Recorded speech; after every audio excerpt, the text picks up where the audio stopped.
जयंती है उनकी, और महर्षि दयानंद की 200वीं जयंती और स्वामी दशानंद जी की 162वीं जयंती पर उन महापुरुषों को कृतज्ञता पूर्वक स्मरण करते हुए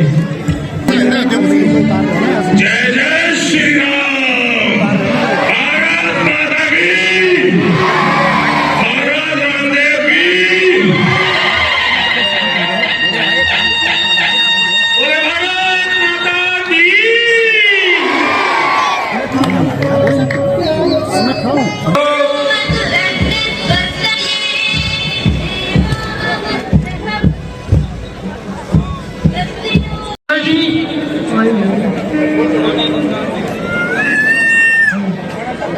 डॉक्टर पवन बख्शी,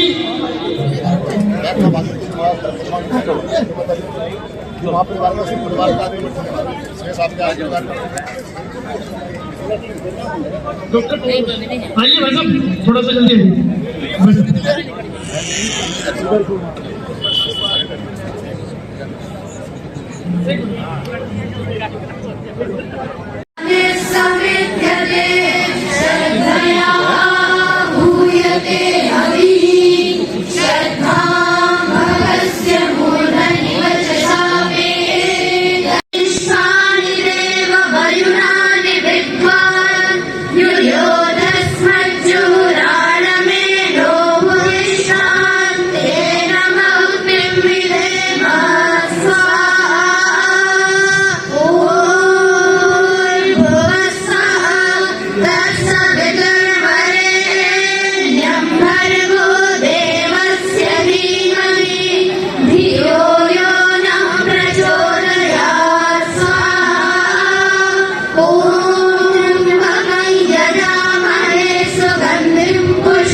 हमारे उत्तराखंड के यशस्वी मुख्यमंत्री श्री पुष्कर सिंह धामी जी और मध्य प्रदेश के मुख्यमंत्री श्री मोहन यादव जी पहली बार उत्तराखंड आए मुख्यमंत्री की शपथ लेने के बाद एक जोरदार अभिनंदन है उनका।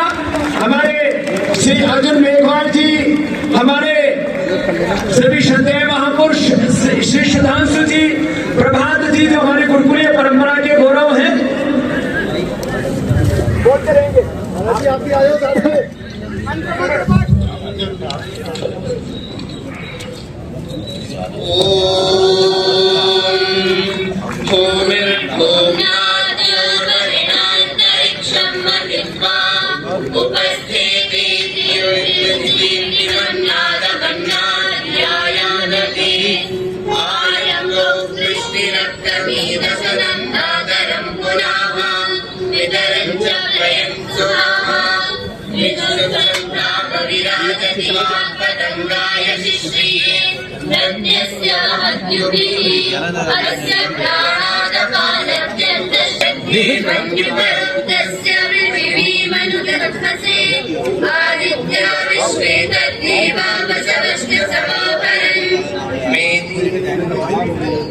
मेदिनी देवी वसुंधरा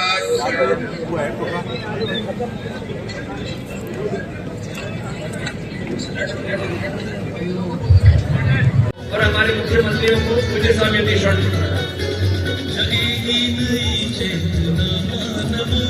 एक 111 वर्ष पहले जिन्होंने भोजपुर शुरू किया 162 में उनकी जयंती है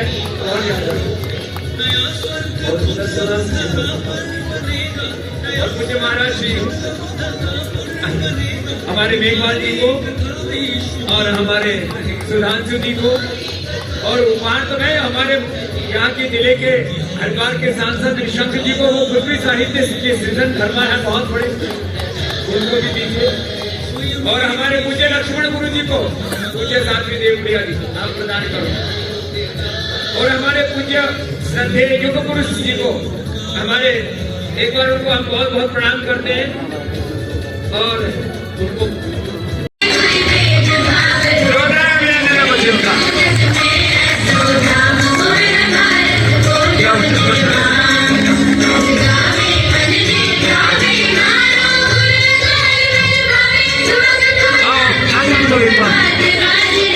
ये पूरा समूह आ गया, बस एक बार खड़े हो जाएंगे बच्चों की फोटो।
इनका संगीत का मुझे लगता है पूरा हो गया। और का अलग जान था मोती भवन निर्माण का अद्भुत जटिल विचार था गीत अभिनय की कला भारत ने दी संसार को भारत से सीखा विश्व में व्यवहार व व्यापार को सांस्कृतिक व दार्शनिक व नैतिक भारत में ही था वैचारिक स्वातंत्र्य पर ध्यान देते हुए भारत में तथा अध्यक्ष विश्व की आत्मा और एक था आधार सबका जब पिता परमात्मा वर्ण जाति धर्म के आधार पर न था संयमित जीवन सदा चरित्र सबका श्रेष्ठ था शांति समृद्धि चमक श्रेष्ठ का नालेश का सरल सरल युक्त शुभ सात्विक सकल परिवेश का सात्विक सकल परिवेश का सात्विक सकल परिवेश का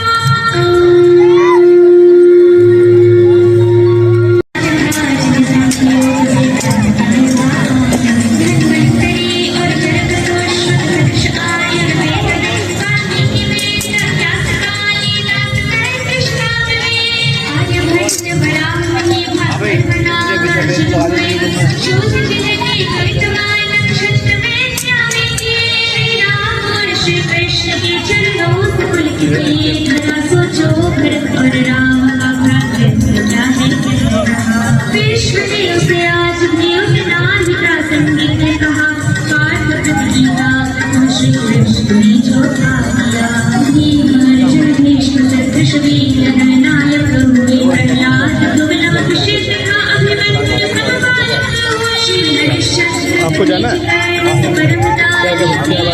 अभी तो नहीं है। हाँ भाषण पे दूंगा। ठीक है आपका नंबर है मैं कोई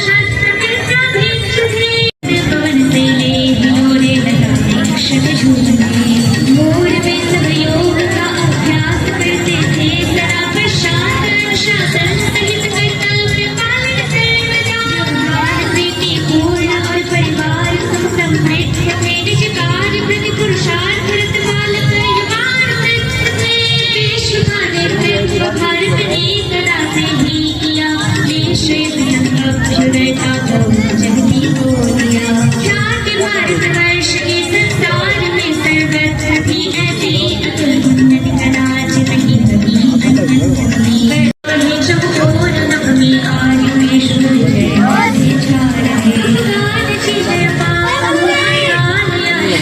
बुरी इन बात मानी राष्ट्र की कल्याण भारत से जुड़ी आप बीच बीच में तालियां बजाते रहिए, अपने आहुति देते रहिए।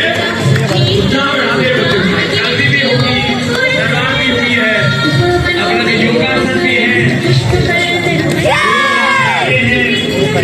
कुर्सी है, ये बच्चे भी कुर्सी करते, बेटियां भी करती हैं।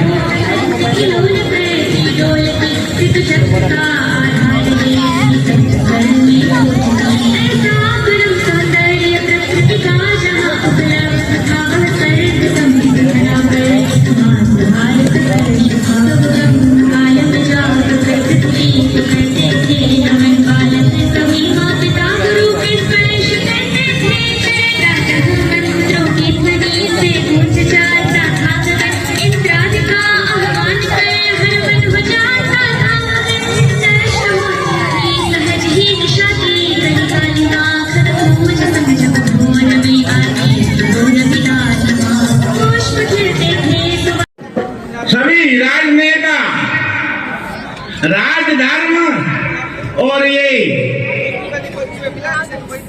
सारा धर्म जितने भी धार्मिक महापुरुष हैं वो सभी उनका समन्वय यहाँ पर प्रदर्शित हो रहा है। ऐसे हमारे पूज्य राम ने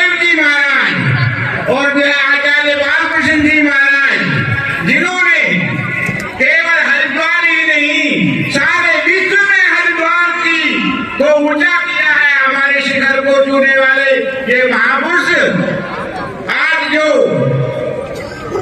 आचार्य परंपरा आचार्य क्रम में वैदिक सनातन धर्म में जो पठन पाठन की परंपरा है वृहद प्रस्थानत्व शौर्य का वीरता का और इनके भीतर जो ज्ञान का खंड ज्योति जल रही है श्रद्धा की भक्ति की प्रेम की करुणा की कृतज्ञता की वो तो और अलग है।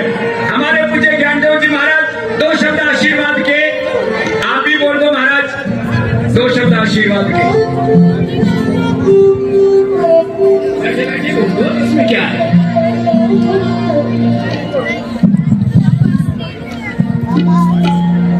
महाराज जी दो शब्द बोले उसके बाद भजन गाना है बच्चे कर रहे हैं अपना अनुष्ठान। ध्येयं सदा परिभवग्नमभीष्ट दोहम् तीर्था हमारे एक बार जोरदार अभिनंदन है। ये सन्यासिनी बहनें हैं इधर ये बच्चे हैं नीचे ऊपर एक बार जोरदार तालियां सबके लिए। ऐसे अपने बच्चों को बहादुर वीर बनाइए और ऐसे आर्यवीर बने। हमारे पूज्य स्वामी आर्य वेश जी यही काम कर रहे हैं। इनका भी सबकी ओर से अभिनंदन है।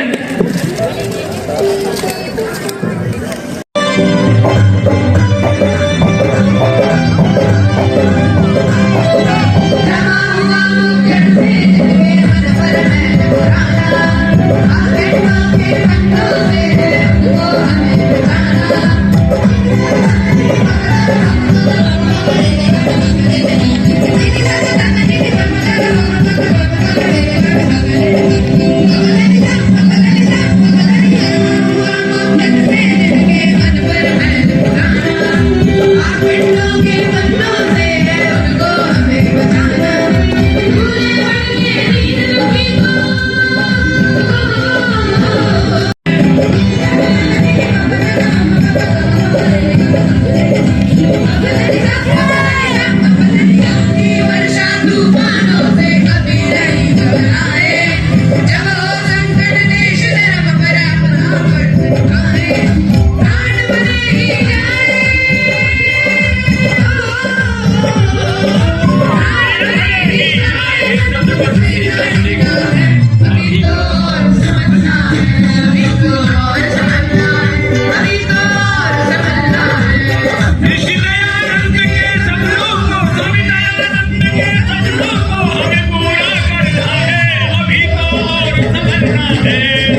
ये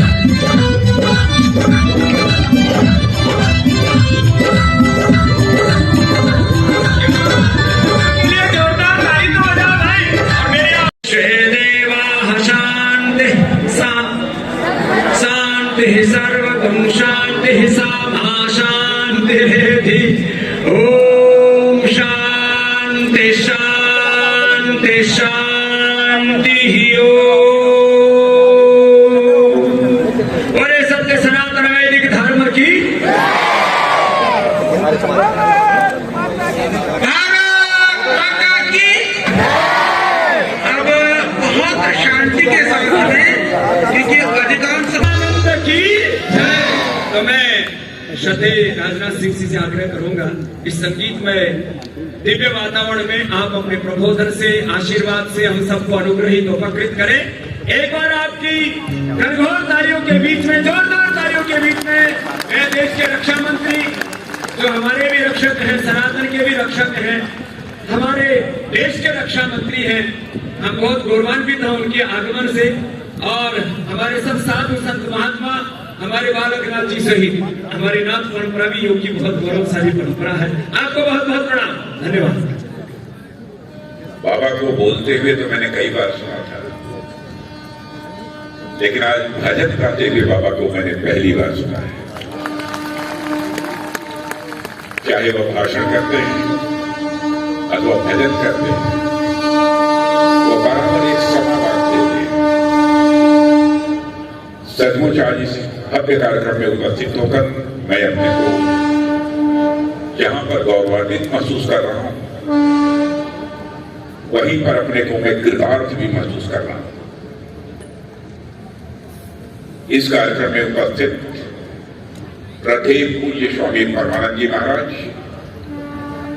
श्रद्धेय योगर्षि स्वामी रामदेव जी महाराज, पूज्य आचार्य बालकृष्ण जी महाराज, हमारे उत्तराखंड के बहुत ही गतिशील मुख्यमंत्री श्रीमान पुष्कर सिंह जी धामी और मध्य प्रदेश के नवनियुक्त मुख्यमंत्री जिन्होंने इसके पहले शिक्षा मंत्री के रूप में मध्य प्रदेश सरकार में अपने दायित्व का बहुत ही कुशलता पूर्वक निर्वहन किया है, जो विनम्रता और शालीनता के प्रतीक है। ऐसे हमारे श्रीमान मोहन जी यादव, पूज्य श्री लक्ष्मण गुरु जी महाराज और हमारे मित्र, हमारे सहयोगी, भारत सरकार में कानून मंत्री श्रीमान अर्जुन राम जी मेघवाल और भारत सरकार के पूर्व शिक्षा मंत्री और स्थानीय सांसद श्रीमान रमेश पोखरियाल जी निशंक, डॉक्टर सत्यपाल सिंह जी जो कि प्रवचन भी करते हैं, चाहे संतों की जमात हो अथवा सन्यासियों की जमात हो, जिस भी वहां भी ये प्रवचन करते हैं और राजनीतिक क्षेत्र में तो इनका भाषण होता ही है। ऐसे हमारे डॉक्टर सत्यपाल सिंह जी और इस समय कुलाधिपति हैं गुरुकुल कांगड़ी विश्वविद्यालय के डॉक्टर धन सिंह रावत, देखने में तो छोटे हैं, कद में छोटे हैं, लेकिन इनका मन बहुत बड़ा है। ऐसे डॉक्टर धन सिंह रावत हमारे मंत्री हैं उत्तराखंड सरकार के और प्रखर मेधा के धनी, और मैं कह सकता हूं कि भारत के प्रखर वक्ता डॉक्टर सुधांशु त्रिवेदी, सांसद राज्यसभा, बाबा श्री बालकनाथ जी विधायक राजस्थान, स्वामी आरवेश जी महाराज, श्री मदन कौशिक जी विधायक, स्वामी यतीश्वरानंद जी और सुरेश आर्य जी वरिष्ठ आर्य नेता, स्वामी रविंद्रपुरी जी, स्वामी श्री ज्ञानदेव जी, स्वामी हरिचेतनानंद जी, स्वामी यशदेव शास्त्री जी, श्री एनपी सिंह जी और श्री राजीव जी, जिन्होंने की 11 करोड़ का आज दान किया है।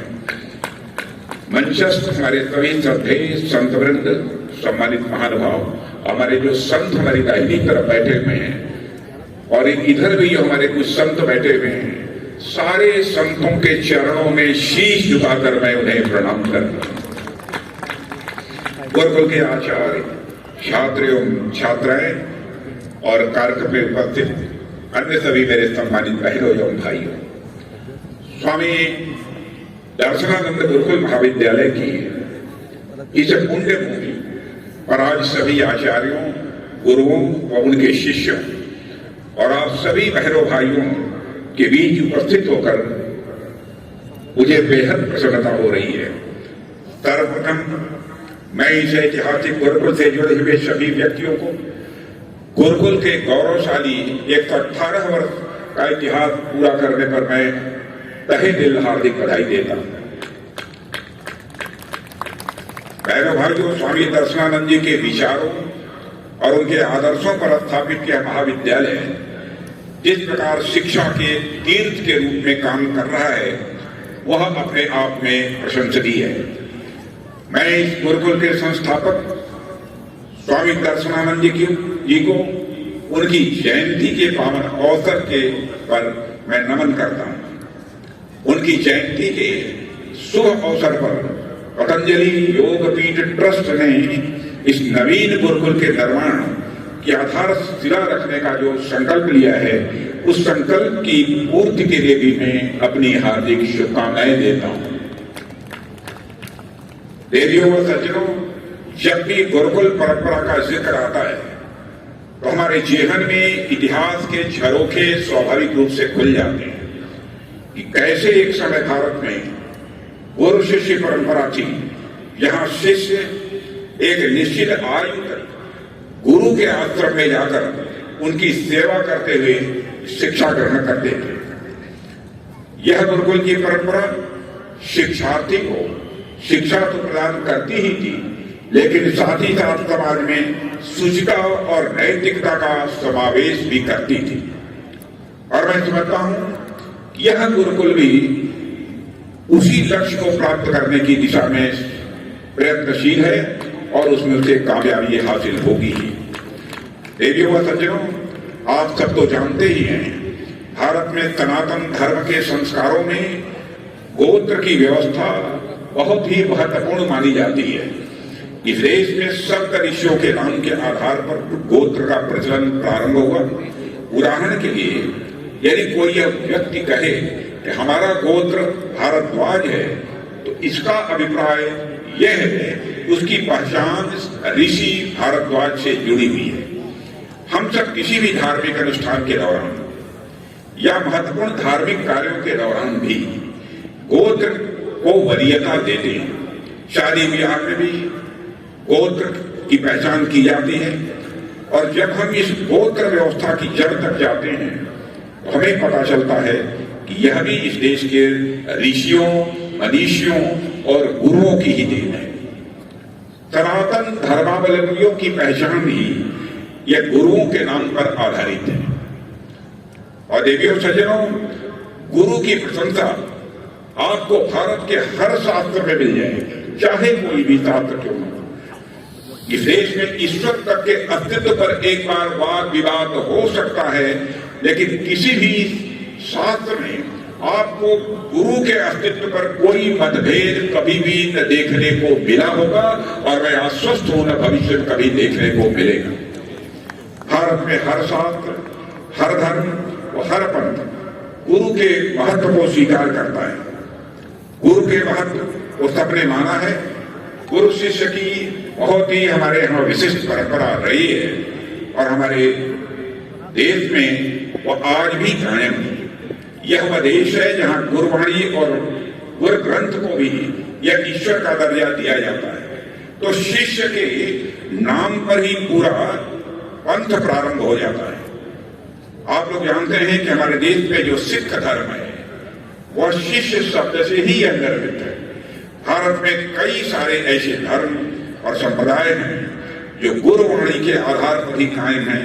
इसलिए मेरा यह मानना है कि यदि भारतीय संस्कृति जीवित है तथा वह सनातन बनी हुई है, तो इसकी जीवंतता को बनाए रखने में इस देश के गुरुओं का एक बहुत बड़ा योगदान है।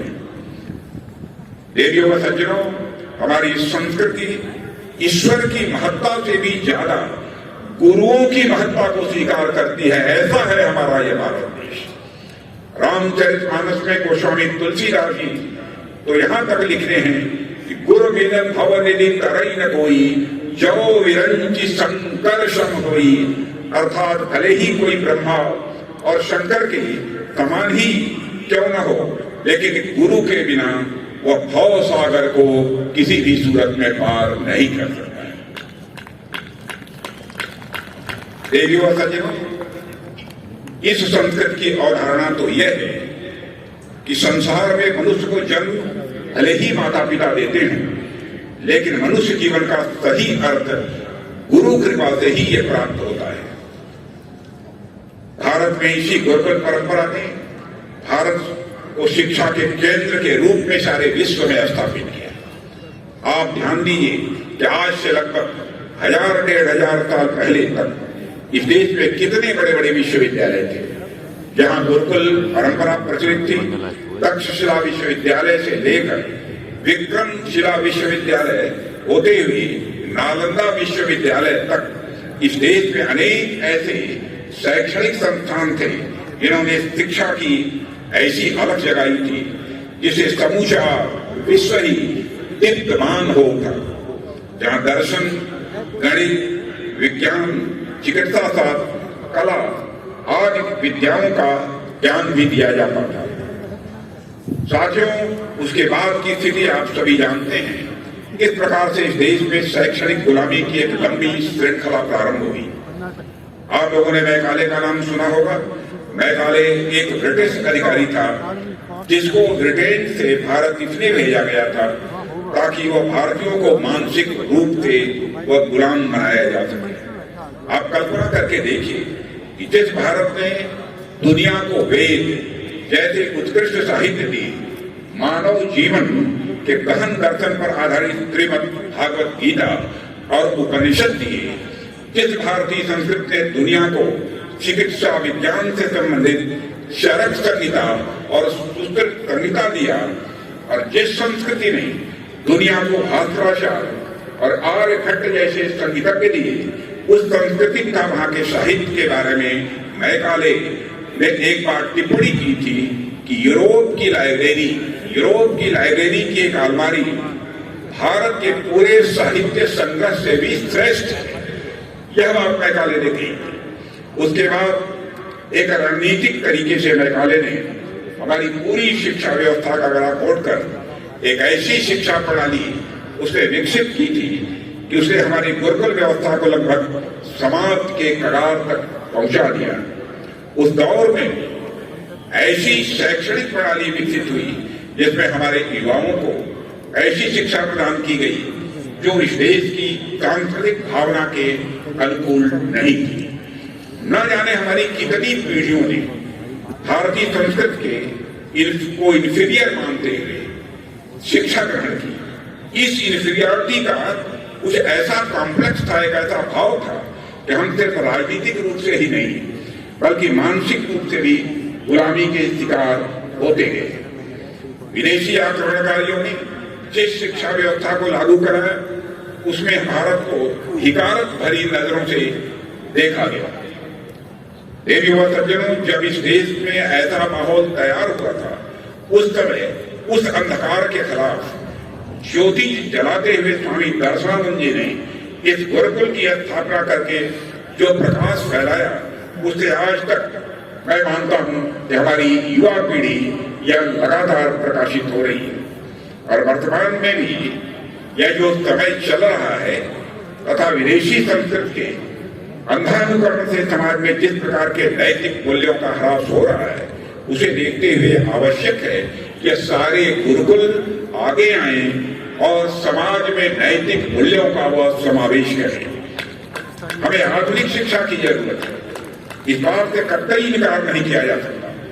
देश में जो व्यवस्था चल रही है वह मॉडर्न एजुकेशन, आधुनिक शिक्षा प्रदान भी कर रही है, और मॉडर्न नॉलेज के साथ साथ हमारी नैतिक विरासत भी सुरक्षित रहे। इसलिए नए भारत में नए गुरुकुलों का होना भी यह बहुत आवश्यक है, ऐसा मैं मानता हूं। देवियों और सज्जनों, प्रधानमंत्री मोदी जी के नेतृत्व में हमारी भारत सरकार ने नई शिक्षा नीति के माध्यम से, और उस समय भारत के शिक्षा मंत्री हमारे रमेश पोखरियाल निशंक जी थे, प्राथमिक शिक्षा से विद्यार्थियों के मन में नैतिक मूल्यों का समावेश करने के लिए कार्य प्रारंभ किया था और हमारी उसके प्रति प्रतिबद्धता आज भी बनी हुई है और आगे भी बनी रहेगी। देश भर के अनेक शैक्षणिक संस्थानों में नई शिक्षा नीति को लागू किया जा रहा है। हालांकि यह प्रक्रिया कोई छोटी प्रक्रिया नहीं है, बल्कि लंबी प्रक्रिया है, क्योंकि शैक्षणिक व्यवस्था में कोई भी परिवर्तन अचानक से न हो सकता है न किया जा सकता है। इसलिए इस लंबी प्रक्रिया में गुरुकुल अपनी बड़ी महत्वपूर्ण भूमिका निभा सकते हैं और इस भूमिका का निर्माण करते हुए किस प्रकार से पतंजलि योगपीठ ट्रस्ट एक विशाल एवं श्रेष्ठ गुरुकुल की स्थापना करने की दिशा में आगे बढ़ रहा है, वह मैं मानता हूं कि हमारी भारतीय शिक्षा व्यवस्था के लिए एक बहुत ही शुभ संकेत है।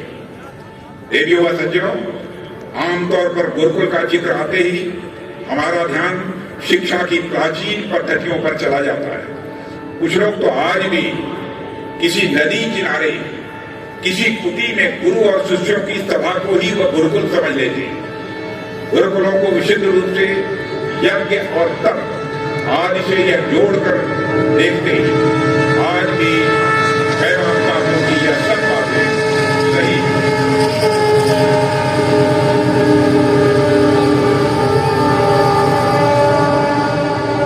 पर मैं मानता हूं कि गुरुकुल इनसे अब बहुत आगे बढ़ चुके हैं।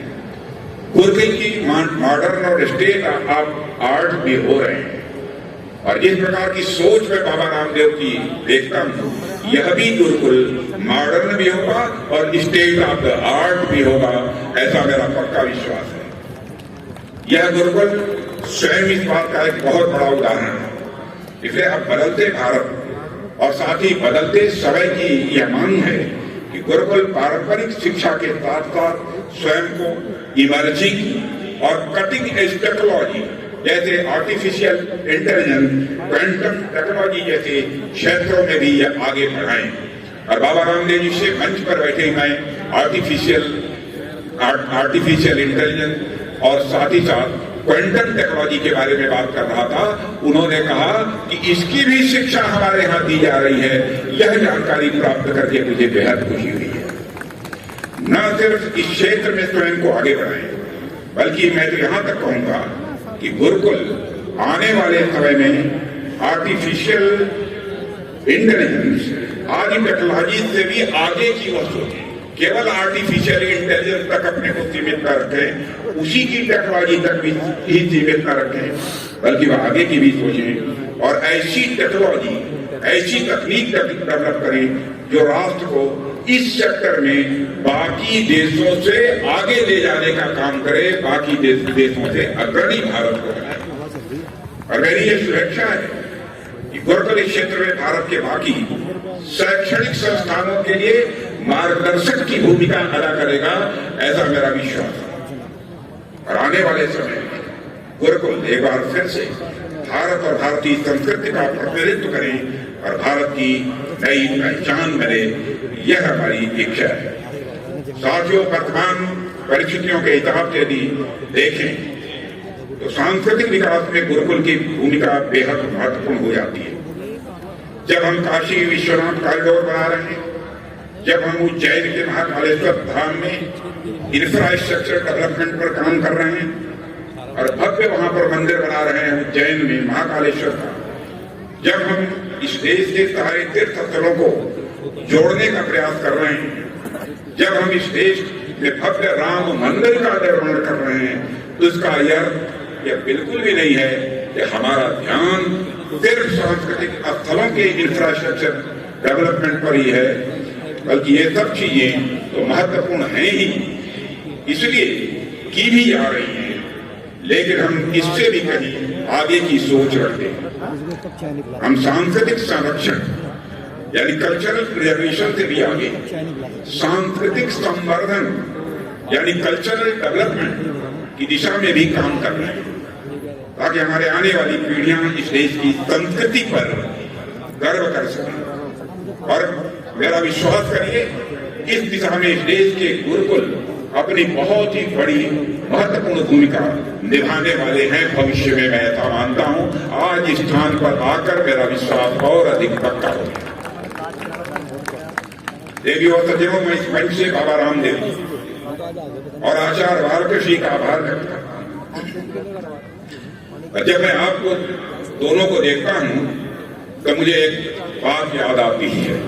कुछ समय पहले मैंने सोशल मीडिया में एक तस्वीर देखी थी जिसमें आप दोनों के बारे में यह बताया गया था कि जब आप दोनों के पास कोई संसाधन नहीं थे तो आप खुद से जड़ी बूटियां तैयार करके कूट कर जड़ी बूटियां तैयार करते थे, साइकिल से उसका यह वितरण करते थे।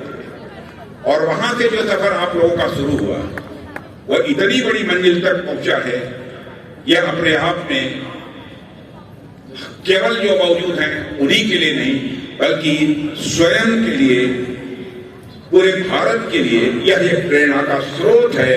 यह मेरी मान्यता है, यह कोई छोटी बात नहीं है। और बाबा रामदेव जी ने तो जिस प्रकार से योग को जनसुलभ बनाया है तथा इसका प्रसार किया है, वह सिर्फ भारत ही नहीं बल्कि पूरी मानवता की सेवा करने जैसा काम किया बाबा रामदेव ने किया है। पूरी मानवता की सेवा करने जैसा काम बाबा रामदेव ने किया है। और मैं तो दुनिया के दूसरे देशों में भी जाता हूं, वहां पर भी बहुत सारे योग करने वाले लोग बाबा रामदेव से अच्छी तरह परिचित। साथियों, मैं जानता हूं कि देश में अनेक लोगों ने कई छोटे बड़े रोगों के उपचार में बाबा रामदेव के द्वारा सिखाए गए योग का सहारा भी लिया, विदेशों में भी ले रहे हैं। तो आप देखिए कि ज्ञान का उद्गम एक जगह हो रहा है लेकिन इसका प्रसार कई जगह पर हमें दिख रहा है। पतंजलि योगपीठ ट्रस्ट उत्तराखंड की पहाड़ियों में भले ही स्थित है लेकिन इसके द्वारा किए जा रहे कार्यक्रमों के लाभार्थी हमें भारत के सुदूर इलाकों में भी देखने को मिलते हैं। सिर्फ भारत ही क्यों, दुनिया के अनेक भागों में आपके कार्यक्रमों के लाभार्थी हमें मिलते हैं। भारत के कई घरों में मैं जानता हूं सुबह सुबह आप टेलीविजन पर बाबा रामदेव के द्वारा सिखाए गए योग के कार्यक्रमों को भी आप देखते ही होंगे, न देखते हों तो देख सकते हैं।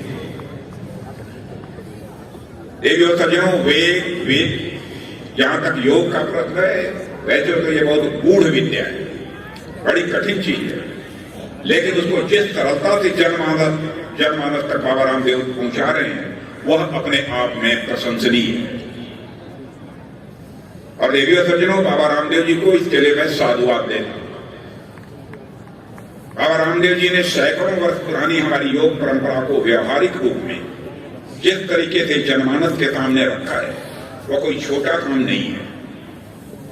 हालांकि योग की विद्या हमारे यहाँ तो सदियों पुरानी है, लेकिन आक्रांताओं के प्रभाव के कारण एक समय ऐसा भी आया कि इसका ज्ञान लगभग लुप्त प्राय हो चुका था। और आज तो बताते हैं कि लोग घर और पार्क में तो योग करते ही हैं, बस, ट्रेन, मेट्रो और जहाज में भी बैठे बैठे ध्यान करते रहते हैं। ऐसे लोगों को भी हमने देखा है। या फिर अपने नाखूनों को आपस में रगड़कर अपने बालों को काला करने की वह कोशिश भी करते हैं। और मैं बाबा रामदेव से यह भी पूछने वाला हूं कि यदि नाखूनों को रगड़कर यदि बाल काले किए जा सकते हैं तो क्या नाखूनों को रगड़कर बाल सिर पर फिर से उगाए जा सकते हैं? इसकी विधा आपके पास है। ये केश कांति बना दिया है आपको 50 में देखिए। साथियों, ये कोई छोटी बात नहीं है। ये अपने आप में मैं मानता हूं जो भी बाबा रामदेव जी कर रहे हैं वो अपने में क्रांति है, क्रांति है।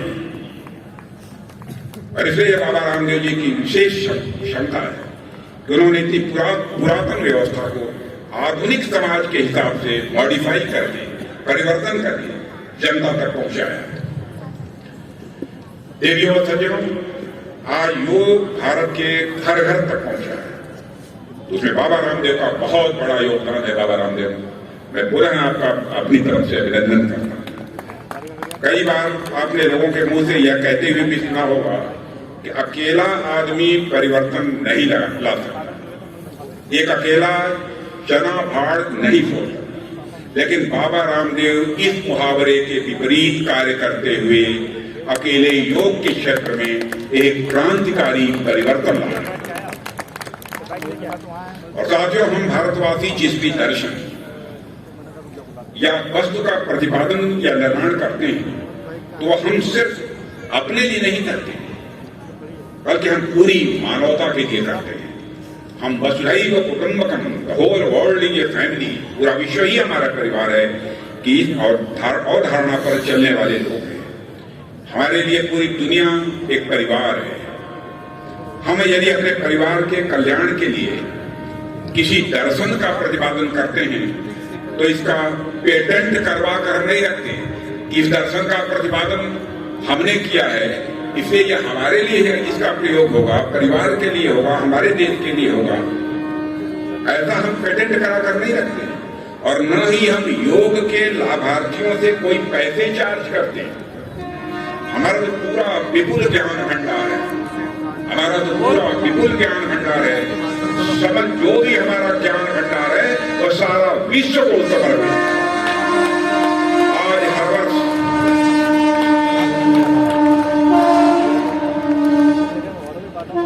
आज हर वर्ष 21 जून को संयुक्त राष्ट्र संघ पूरी दुनिया में अंतर्राष्ट्रीय योग दिवस मनाता है। और आप जानते हैं,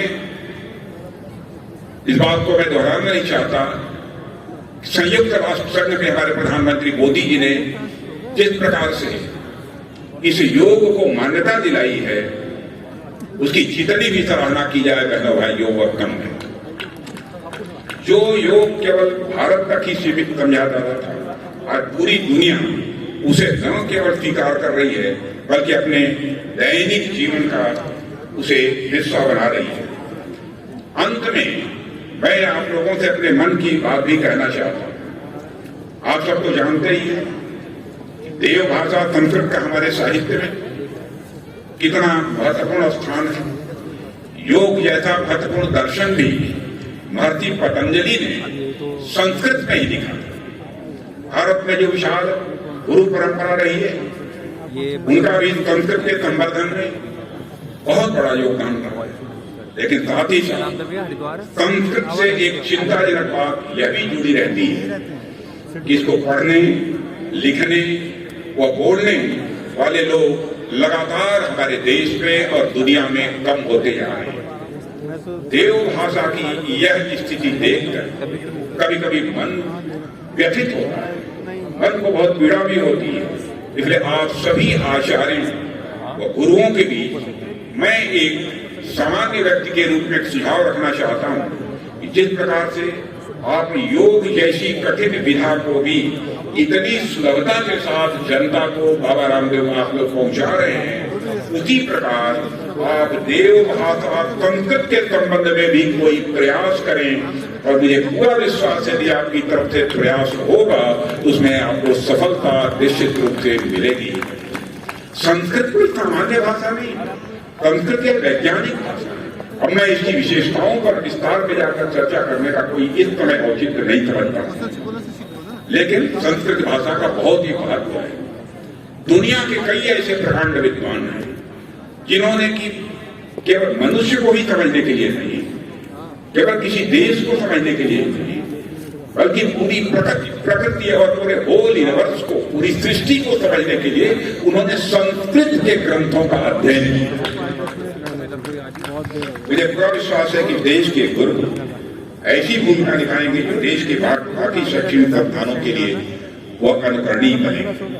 मैं पुनः स्वामी दर्शनानंद गुरुकुल महाविद्यालय उसके 118 वर्ष पूरे होने पर अपनी हार्दिक बधाई देता हूँ और मैं पतंजलि योग पीठ ट्रस्ट को, विशेषकर स्वामी रामदेव जी और आचार्य बालकृष्ण जी को हार्दिक बधाई देता हूँ कि जिस संगठन में और जिस काम में, यह देखिए बाबा रामदेव, आचार्य बालकृष्ण, यानी जिस संगठन और जिस काम में राम जी और कृष्ण जी स्वयं संलग्न हो, उस कार्य की सफलता पर भला कोई संदेह कैसे करता है।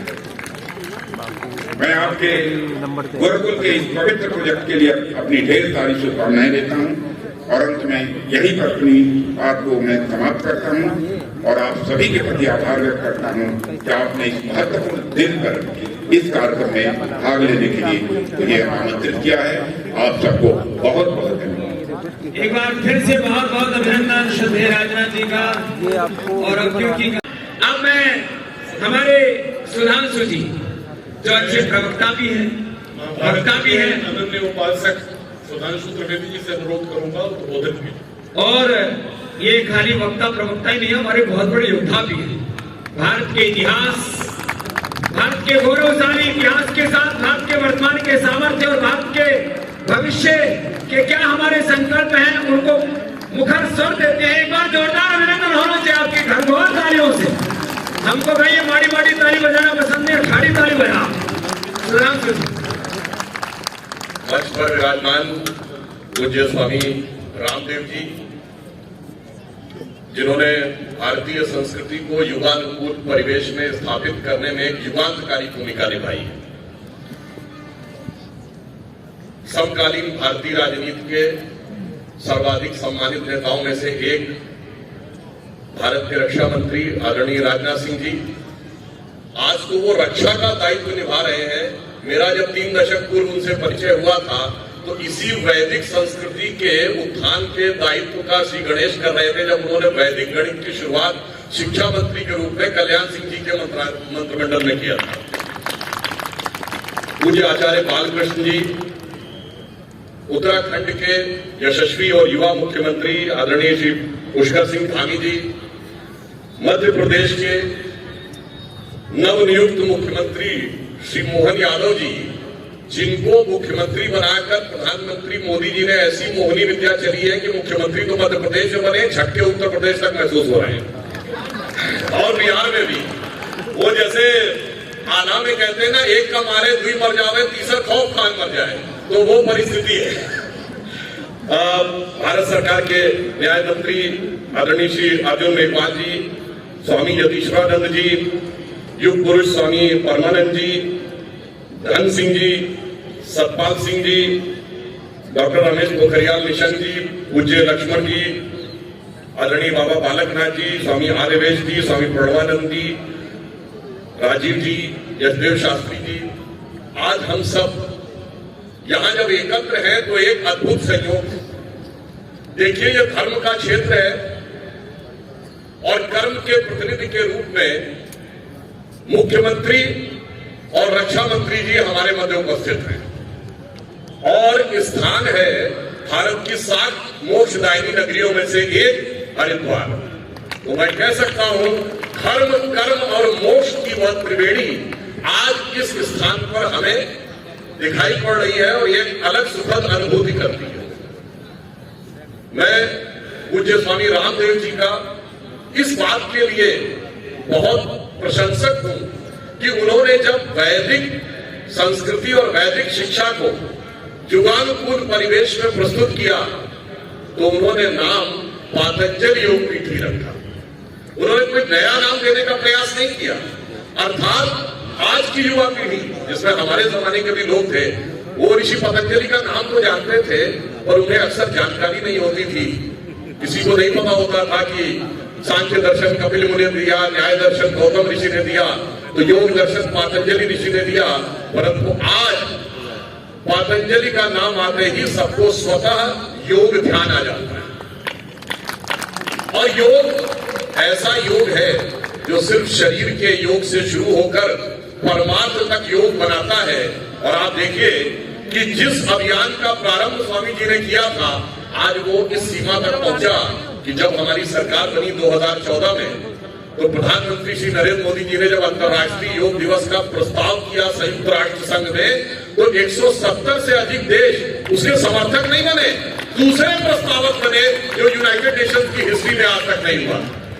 और पिछले योग दिवस में आपने देखा जब संयुक्त राष्ट्र मुख्यालय पर मोदी जी ने योग किया तो 145 देशों के प्रतिनिधि वहां मौजूद थे। मैं कह सकता हूं यदि भारत को विश्व गुरु बनना है और एक सकारात्मक ऊर्जा के द्वारा विश्व का नेतृत्व करना है, तो 170 देशों में जो जो व्यक्ति जहां जहां योग करता होगा, तो कहीं ना कहीं भारतीय संस्कृति के प्रति श्रद्धा का भाव उसके मन में स्वतः उत्पन्न हो जाता होगा। यहां पर एक और सुखद दृश्य दिखता है, युवा बच्चे, और अभी मैं देख रहा था ताइक्वांडो, जूडो, कुश्ती, मल्लखंब, इन सारी चीजों का प्रदर्शन बच्चे कर रहे थे, परंतु ये सारी विद्याएं भी मूलतः भारत से ही निकली थी, जिसका प्रमाण ये है कि जो चाइनीज मार्शल आर्ट है उसको कुंफू कहते हैं, जो जैपनीज मार्शल आर्ट है उसको क्या कहते हैं, जुजुत्सु। आप सबने सुना होगा जैपनीज मार्शल आर्ट को जुजुत्सु कहते हैं। और इस जुजुत्सु शब्द की उत्पत्ति जानते हैं कहां से? ये संस्कृत के युयुत्सु शब्द से है। युयुत्सु शब्द का अर्थ होता है जो युद्ध के लिए तैयार हो और पोजीशन लेके खड़ा हो। और आप सब ने ये शब्द सुना है, महाभारत का पहला श्लोक है, धर्म क्षेत्रे कुरुक्षेत्रे समवेता युयुत्सवा। यानी मैं ये कहना चाहता हूं, शांति से लेके, समृद्धि से लेके, ज्ञान से लेके, सभी प्रकार के और युद्ध करने की कला तक भारत ने विश्व का नेतृत्व किया। और यहां पर मुझे इसलिए सुखद संयोग नजर आता है कि स्वामी जी के नेतृत्व में प्राचीन भारत की जो सनातन संस्कृति है उसका प्रादुर्भाव और पुनर्स्थापना हो रही है, और उसके अनुपालन में सबसे ज्यादा युवा और बच्चे दिख रहे हैं। अर्थात आज के समय में हम विश्व के सबसे बड़े देश हो गए हैं आबादी के मामले में।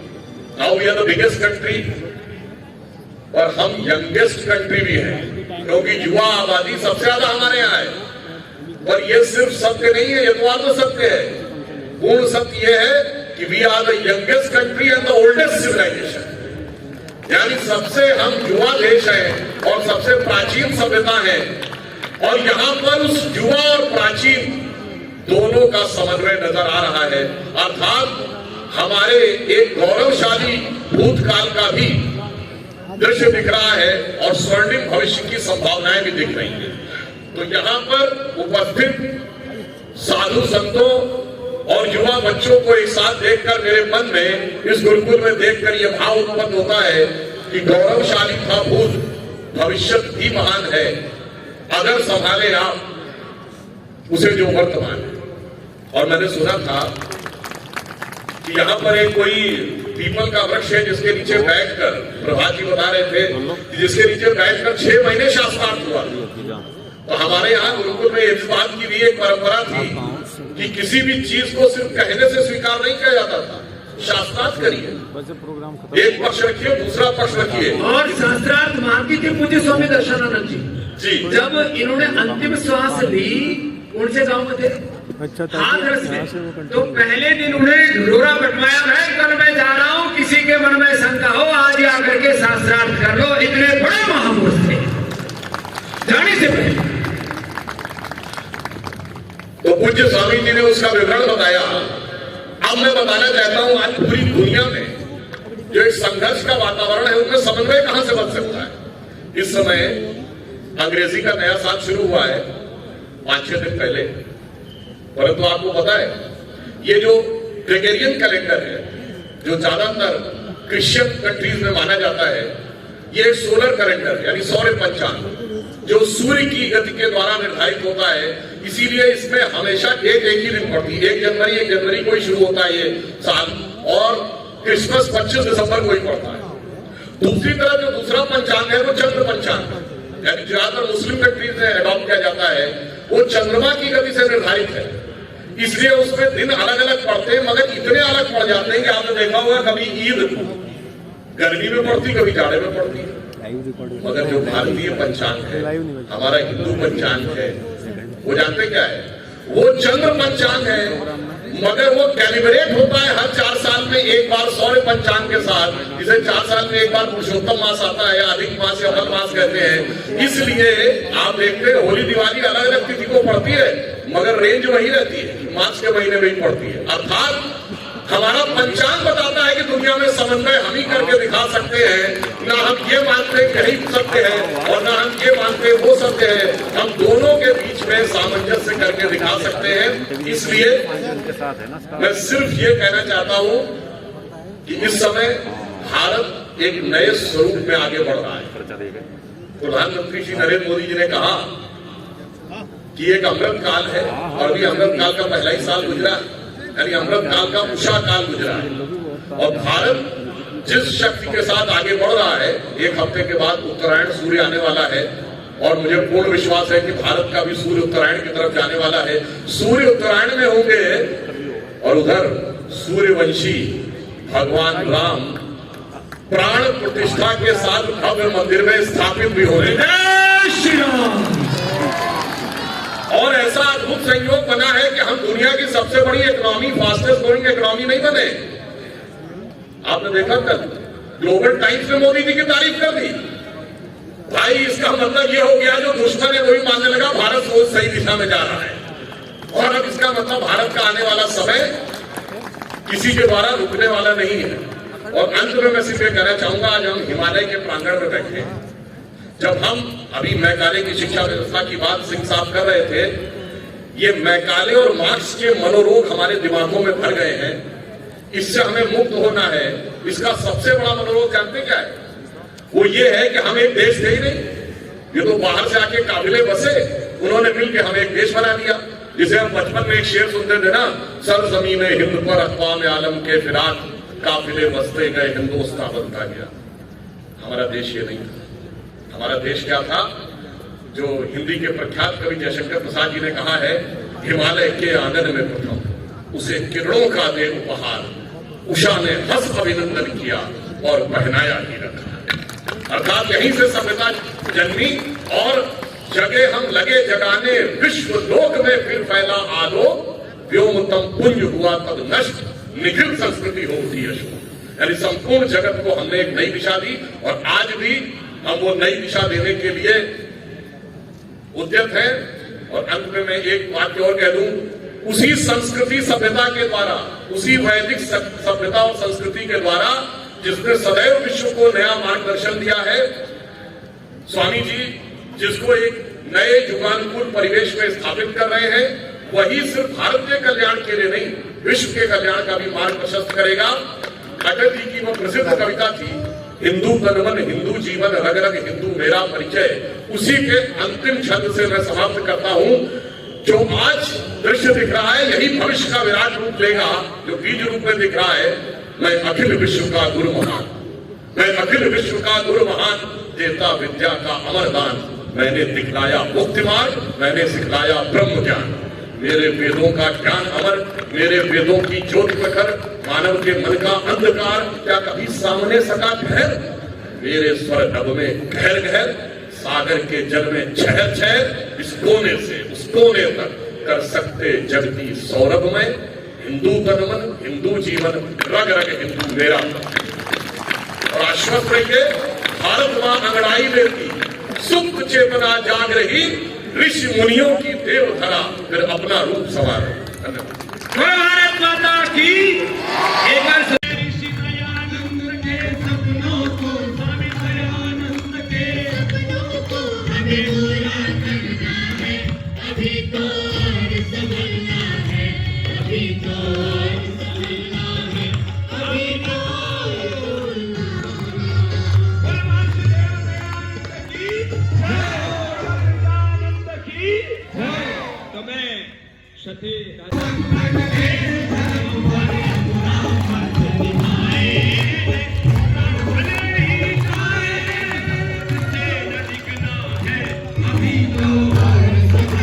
भागीदारी किसी आध्यात्मिक कार्यक्रम में इस रूप में हुई है। इसके लिए हरिद्वार वालों के लिए एक बार फिर से जोरदार ताली बजाएं।